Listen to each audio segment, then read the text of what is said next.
Hey everyone, welcome to Long Story Short, the podcast. I'm Megan. I'm Wendy. And today we are going to talk all about hobbies. How do you answer that awful question, what do you do for fun? Ooh. We're going to talk about how to carve out time for hobbies, things that we enjoy, share some hobbies that people shared in our community. But first, you can always find us outside of the podcast on Instagram, where we are Megan and Wendy LSS.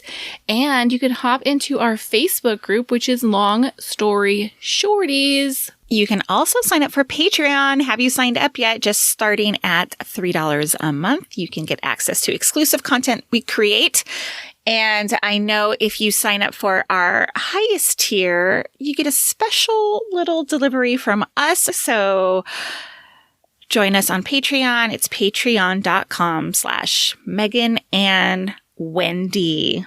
Also, we love your emails. If you want to email us at any time, it's meganandwendy@gmail.com. And what do we got for us today?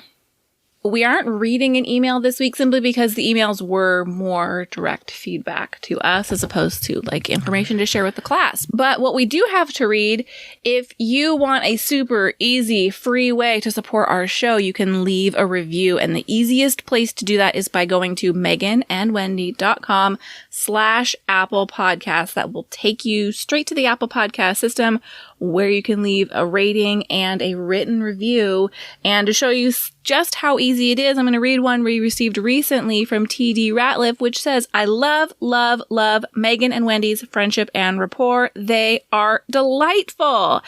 Yay. And thank you so much for that review. We love your reviews. Of course, they make us feel good, but there are hundreds of thousands of podcasts in the Apple Podcast system alone, and they do help us to stand out from the crowd and find an audience. Moving on, I have a follow-up from a recent episode. I mentioned that I had purchased a pair of bike shorts that I was really enjoying, and I declared them the hot weather workout short to own.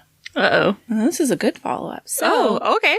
I had not actually put that to the test in the months since I had purchased them, but now we are 3 for 3. The past 3 days I have gotten up early, rolled out of bed, put on clothes. I have gone for a morning walk. Oh, Megan.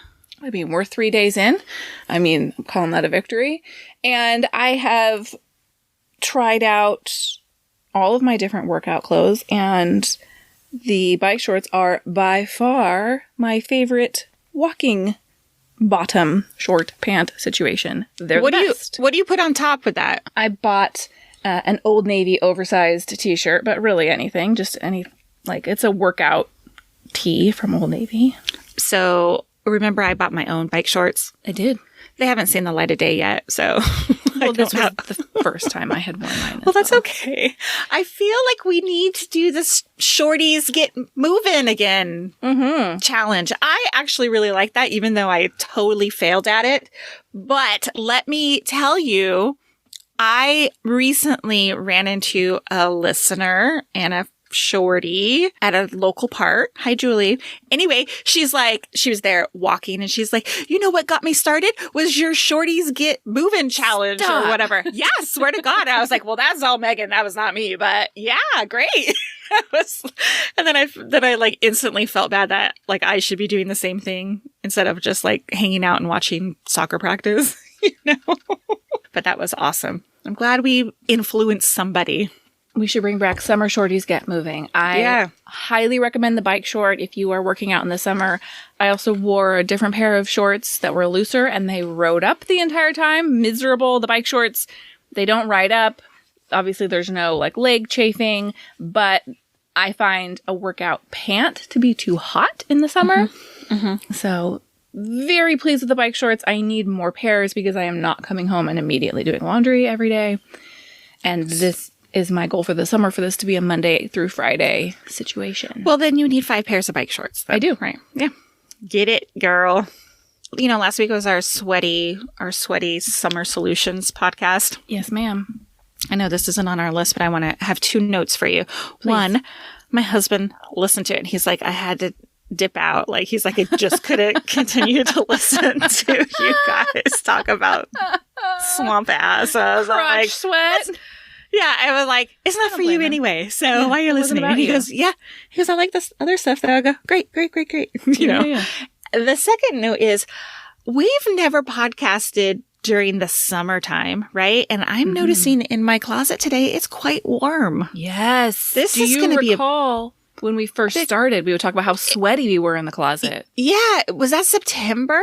October. But man, I was noticing the same thing.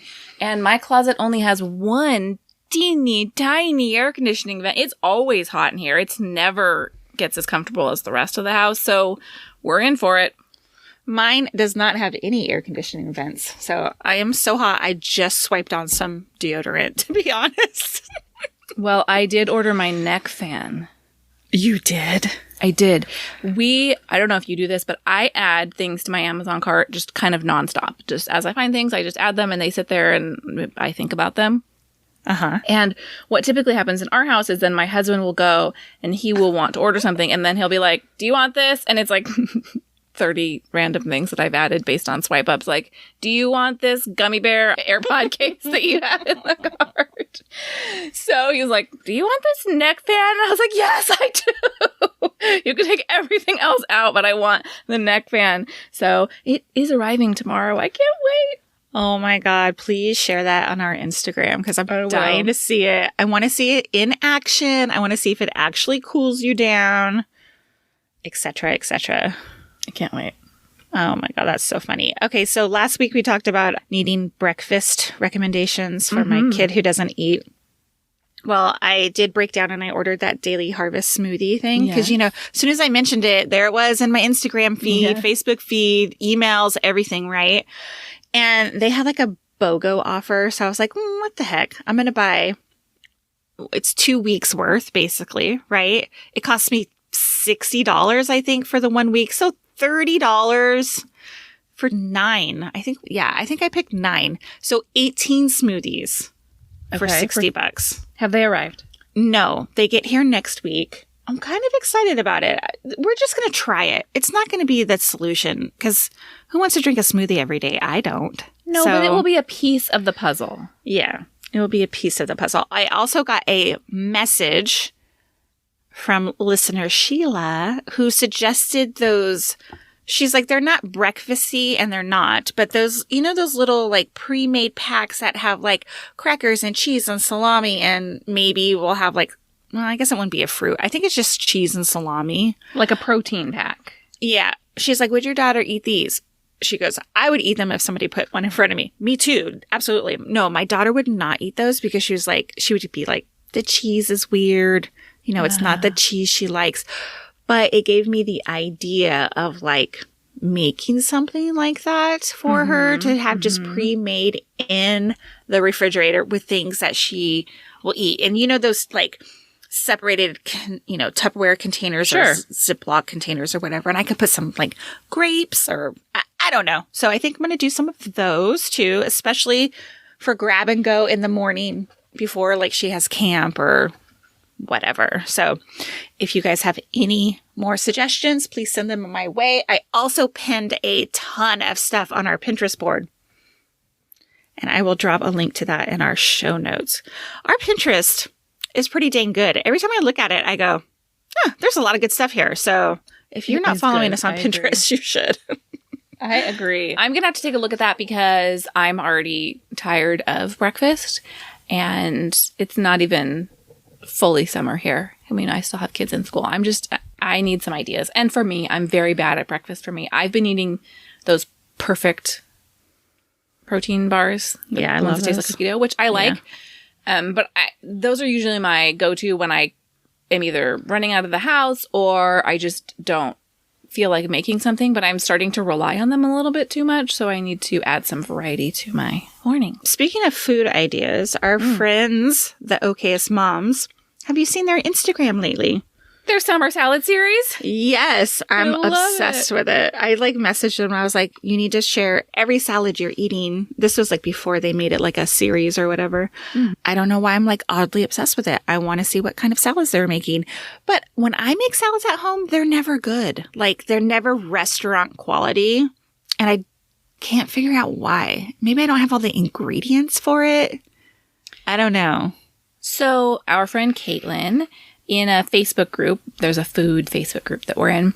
She's very good at salads, and I believe she eats a salad for lunch when she's at home, which she has been for a year, every day. And she did salad school for us once in the Facebook group, and I wonder if we could get her to come on the podcast and do salad school for us, because she has like a very specific process for all the kinds of things you need to include with tons of ideas. Mm-hmm. So I'm throwing it out there that maybe we could get a salad school episode.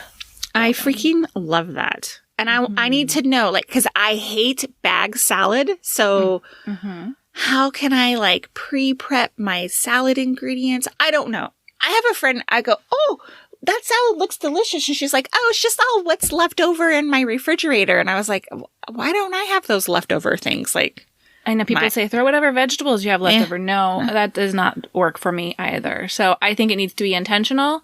And if you're hearing this, Caitlin, this is your official invitation. Caitlin, email us, megan@wendy@gmail.com. Or if you know Megan's phone number, please text her, because I would love to have her on the show. She does know my phone number. Indeed. Oh, excellent. Salad school coming soon, I hope. So guess what I made an appointment to do?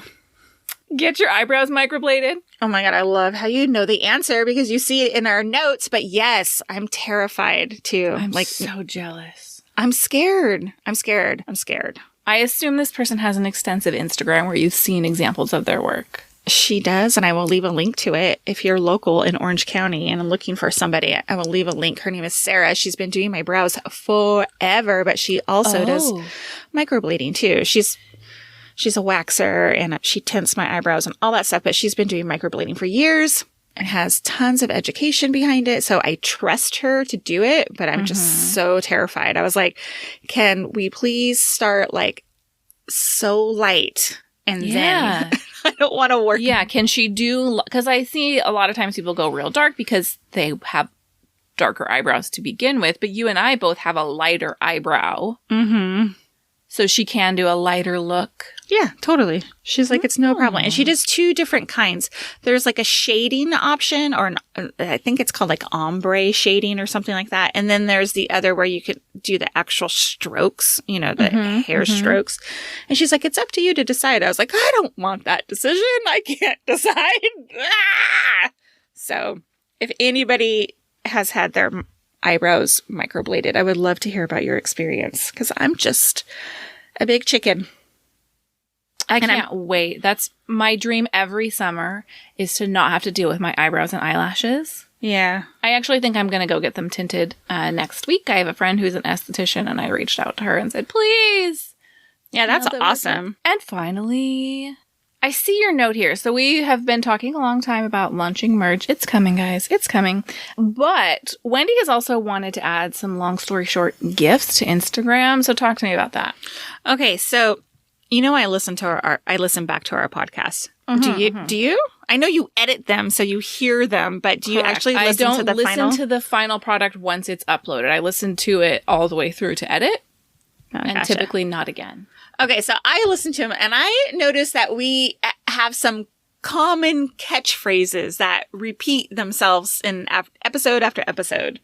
And I'm like, would those be fun, like as gifts or on merch or whatever? But I wanted to see from you what you think those common catchphrases are. I have been so nervous ever since I read this in your notes last night, because I cannot come up with a single thing that we say. Okay. Okay. I will do me first, and then I'll do you. Oh no, okay. Oh, I'm so nervous. Don't worry. Okay, so I notice that I say, here's the thing, a lot. Okay. I notice that you say, the bloom is off the rose. Oh, I do say that. I know. I like it. Does it come from somewhere in particular? Like, is that a common saying? Because I don't know if I've ever heard that before. Oh, yes. I did not coin that phrase. Well, I like it, and I think we should have a gift that says, the bloom is off the rose. Just show that we are not into that anymore. Or I don't know. I like it. It might be a little niche, but I still like it. All right. Let's take a quick break and come right back to talk hobbies.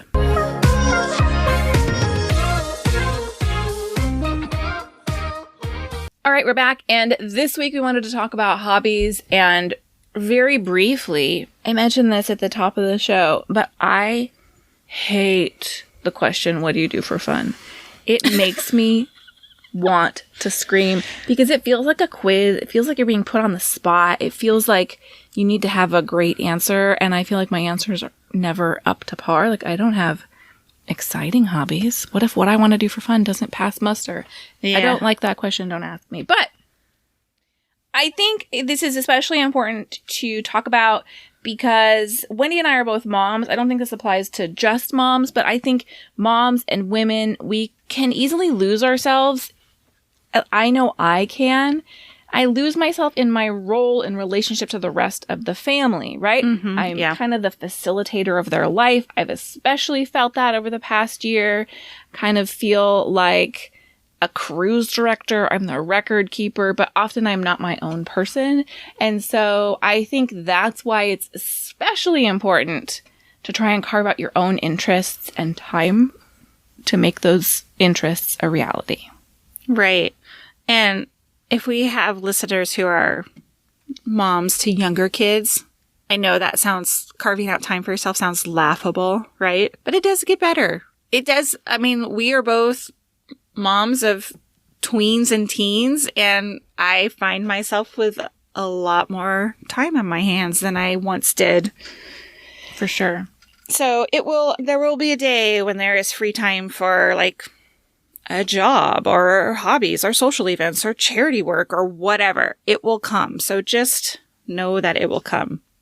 But I agree with you. I hate that question of like, what do you do in your free time? Or how do you spend your time? I agree. It feels like a loaded question. And like you said, if like your answer isn't up to muster, then, you feel kind of dumb. Because, I like to watch Netflix. You think that's my answer? No, I don't tell books. I don't tell people that. I'm like, yeah, I just binged 14 episodes last night. What did you do? Kind of stupid, but I mean, that is one of the things I like to do. I'll tell you guys here. That. So let's put that out there first. Let's stop apologizing for our hobbies. Let's stop apologizing. We like what we like. Mm-hmm. Same reason we don't need to call things guilty pleasures, right? There's no guilt in watching television and enjoying something or reading a book that might have a beach read category label slapped on it. These are all fine things to enjoy. There's no guilt to be had, okay? Right. We are consuming and enjoying someone else's hard work. So That is okay. That is okay. We posed this question in our Facebook group, and I'd like to share a couple of the answers. Okay. Some of the hobbies enjoyed by the shorties are sewing, quilting, camping, reading, gardening, organizing, which says, is that a hobby? And I say, absolutely. I say yes. Digital scrapbooking, jigsaw puzzles, sewing, another vote for sewing, and a link to an Etsy shop of a shorty in our group, which I am very excited to take a look at. Knitting, crocheting, gardening, working on the budget for hours at a time because I love it. Can you work on mine? I would love that. Napping, cleaning, getting rid of the excess clothes, knickknacks, kitchen stuff. Who needs 27 forks? We do. There's never enough forks or spoons, guys. I know. We're missing a bunch of spoons. Where do they go? Trash? We had to buy new spoons in our house. Yeah, I think that's too. Target spoons to add to our...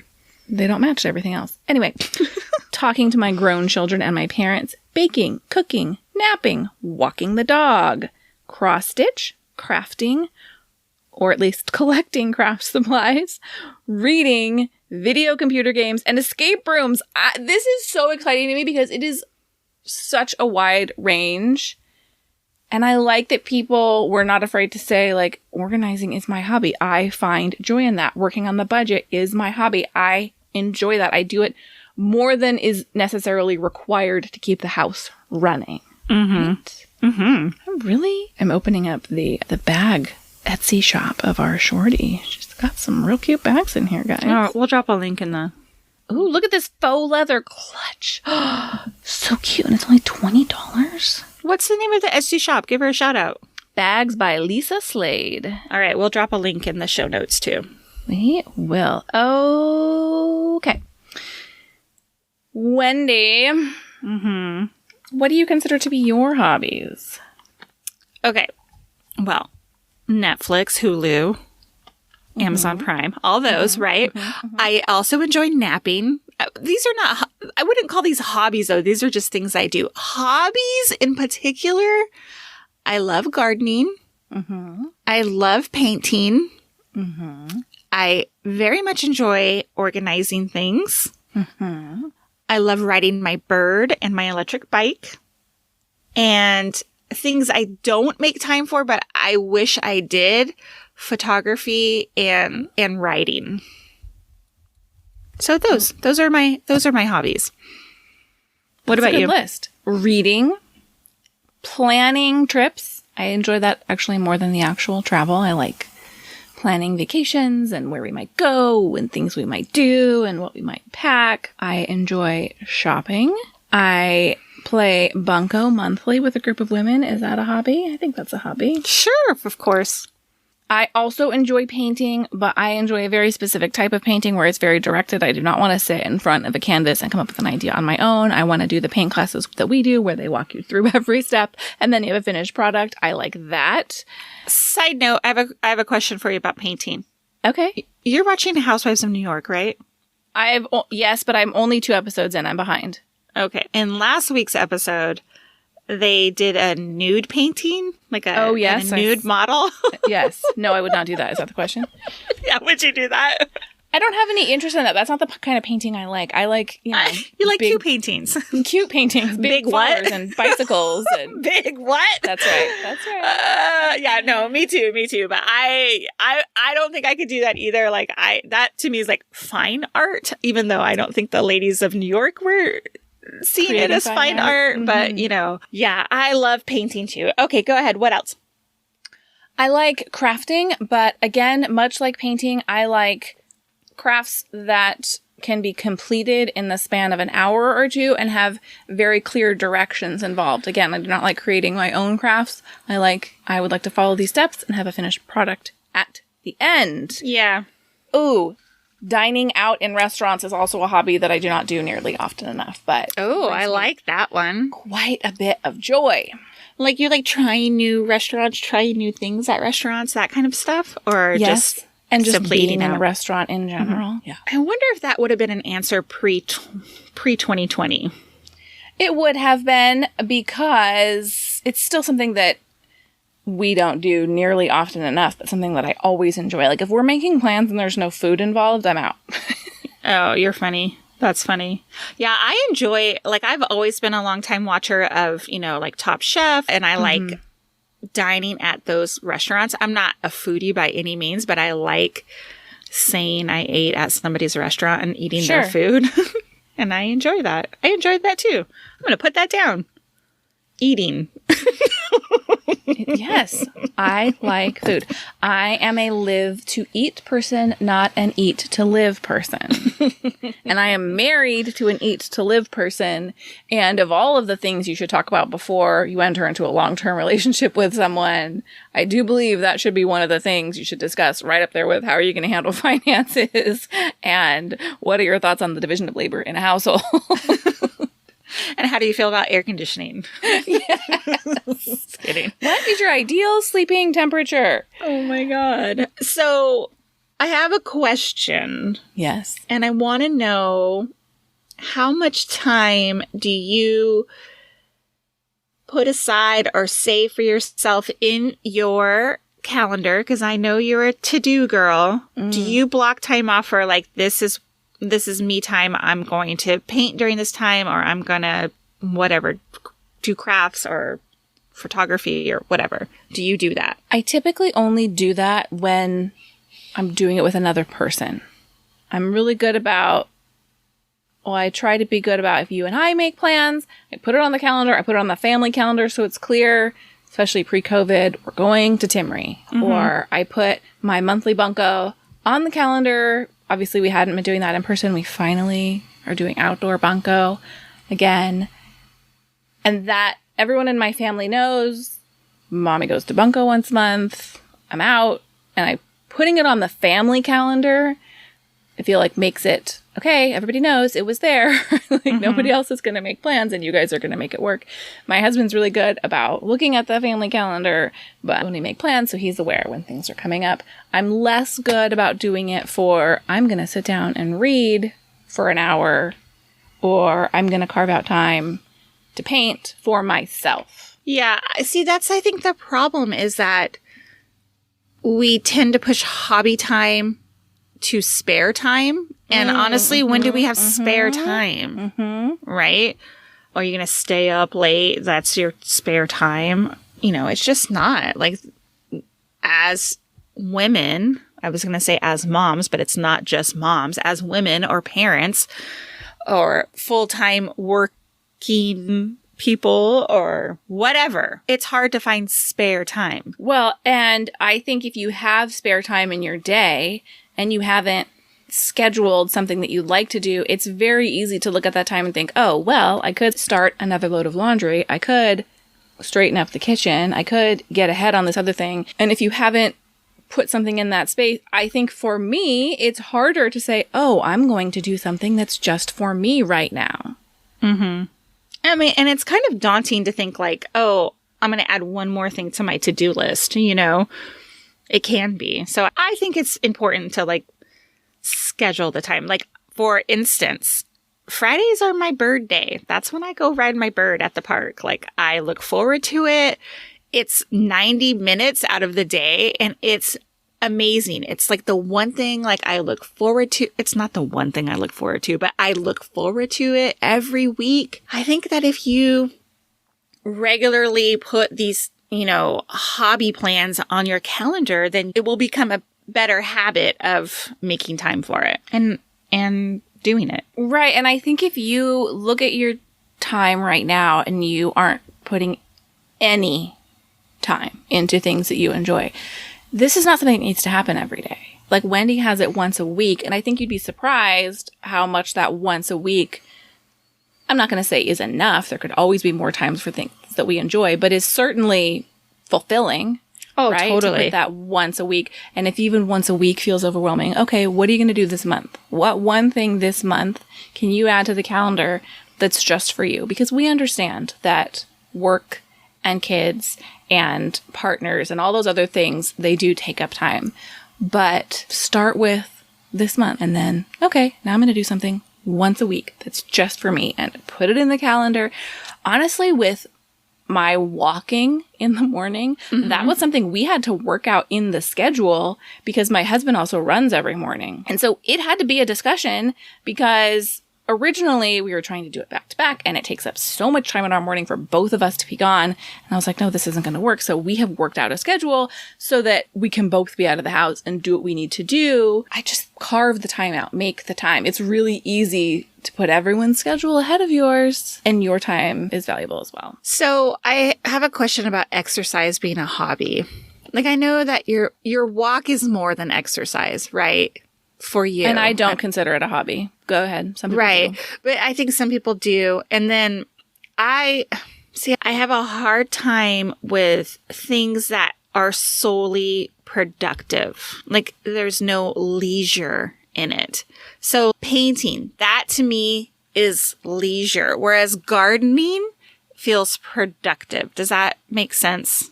Yes. So you have a hard time in what way? Well, The point I was trying to make is, like, you don't have to feel productive, but that might just be my own hang up.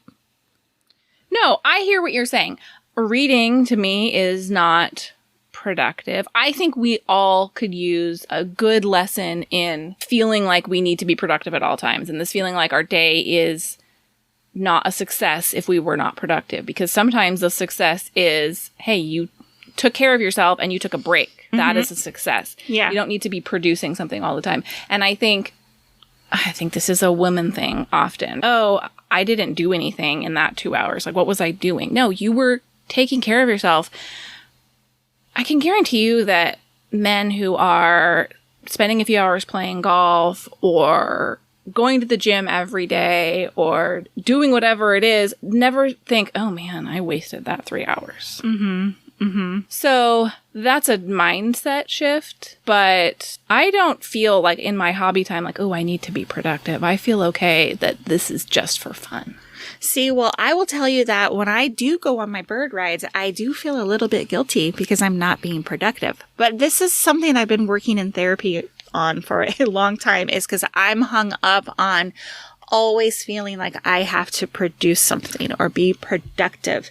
And so the therapist is telling me, hey, no, you are allowed to take care of yourself. Take a break. Like, nobody says that you have to be productive in the 18 hours you're awake. Right. That's something we've put on ourselves.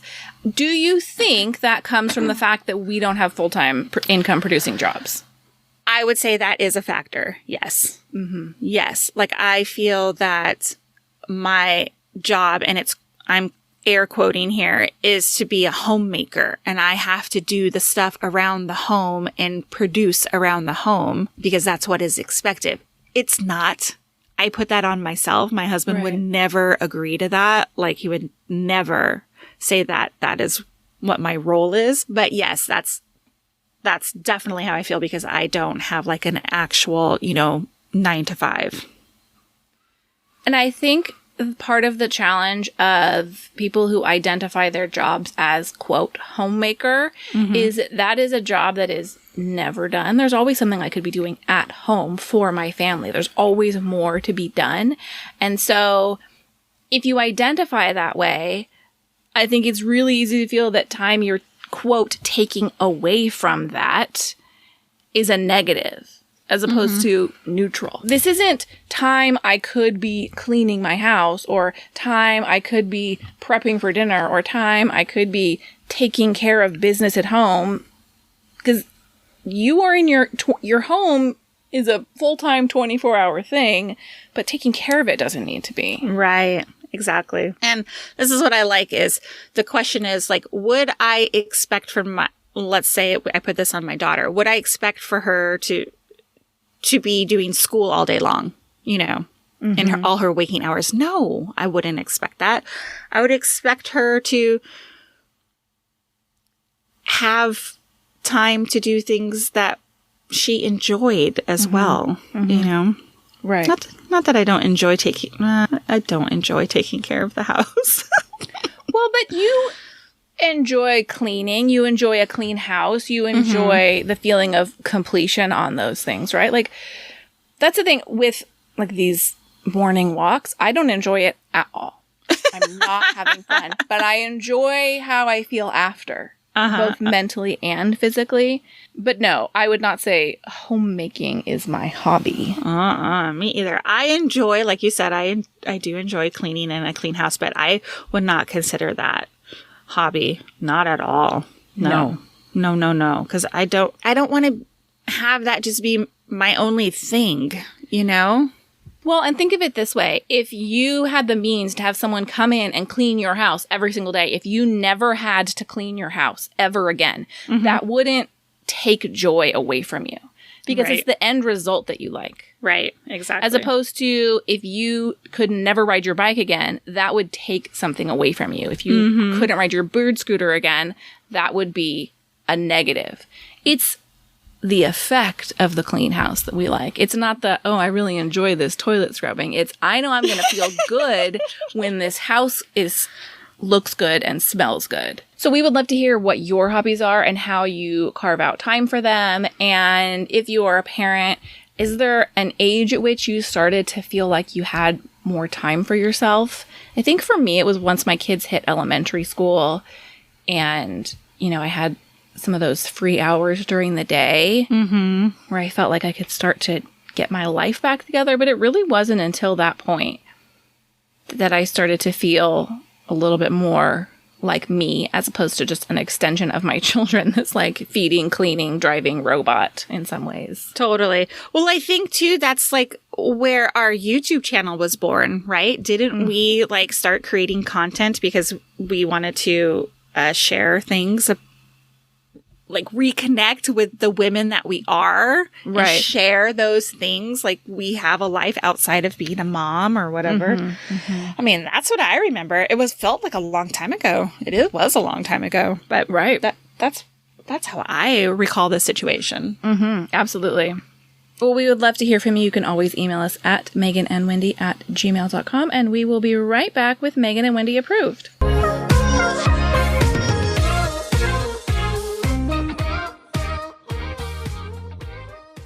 Okay, we're back, and it's time for Megan and Wendy Approved. And Wendy, what do you have for us this week? I get to go first?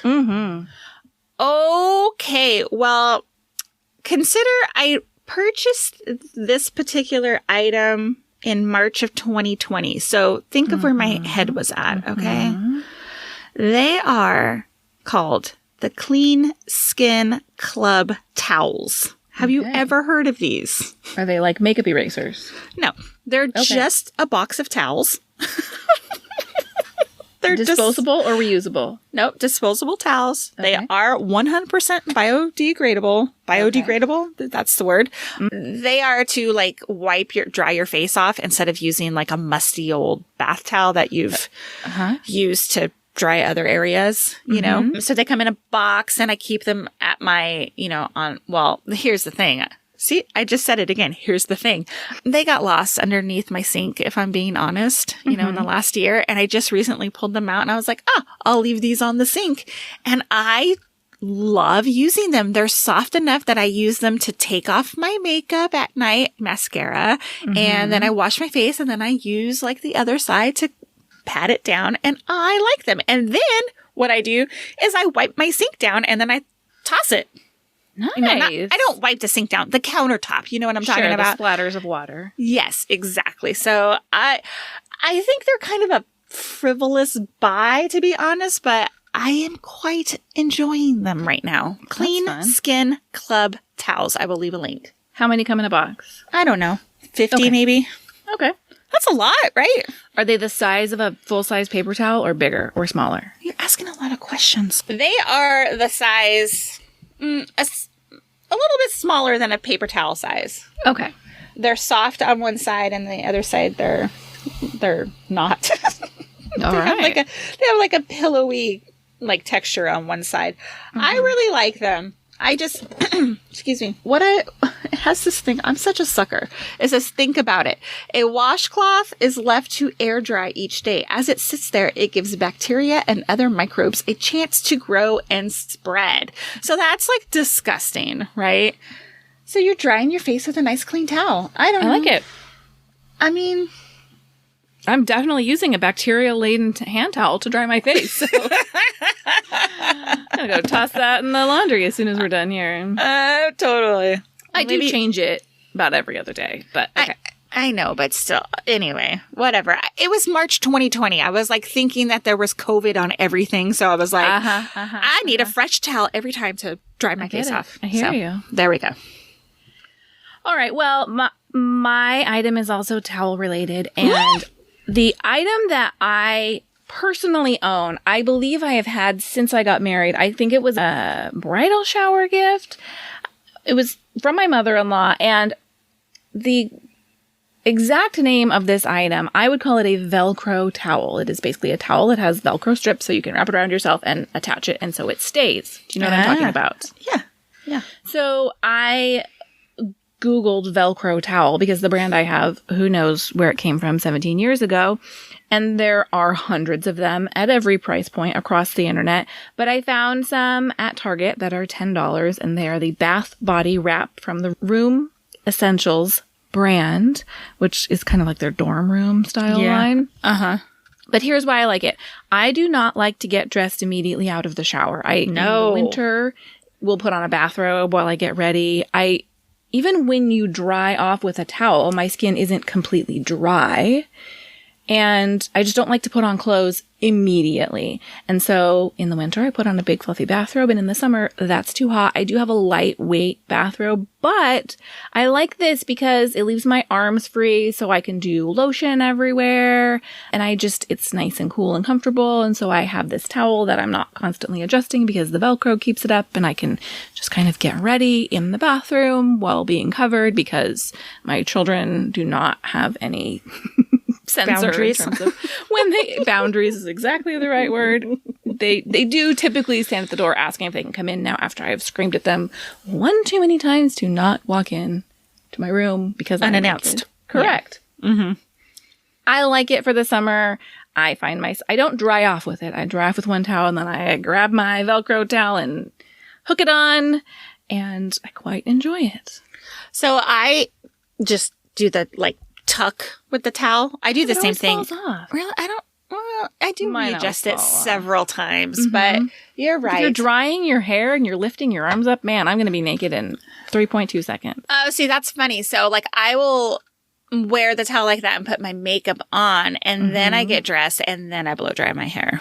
Oh, no. See, if I dry my hair with my clothes on, then my clothes are full of hair.